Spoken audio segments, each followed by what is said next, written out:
Your reaction to the fact that that resolution defeated Sri Lanka and your reaction to India's vote there?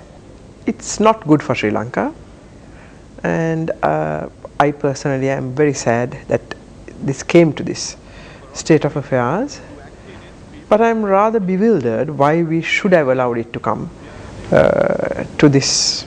Because India, for example, 2 years ago, I believe it was 2 years or 1 year ago. 2009. India supported us fully and even canvassed on our behalf so that we won the resolution was defeated. So something must have happened in between for India to have voted against us. And I don't think India would have taken a decision lightly.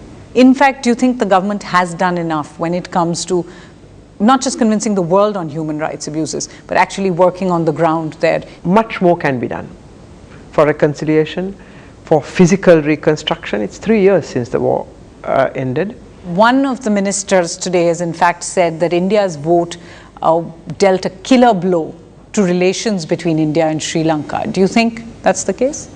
Well, you see, what you see in Sri Lankan press, we have a totally controlled press, if I may say so, may not be what the majority of the Sri Lankan people think.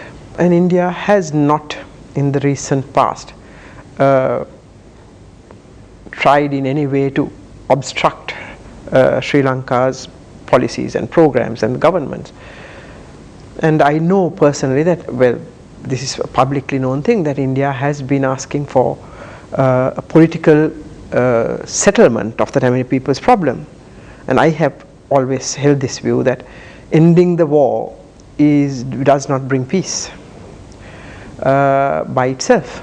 That's obviously the necessary first step, especially to do away with terrorism and all that kind of thing. But then thereafter there is a lot of rebuilding. There are hundreds and thousands of Tamilians today who have suffered from the excesses of the Sri Lankan army and certainly of the war against the LTT. Many have talked about torture. Do you think it's going to be possible for the people in the north and east of Sri Lanka to move on in this process of reconciliation? Of course it is, if the government takes the lead. We see what happened in South Africa. And India's role should be?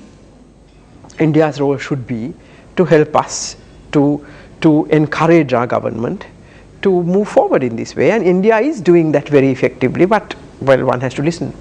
You can't talk to the deaf.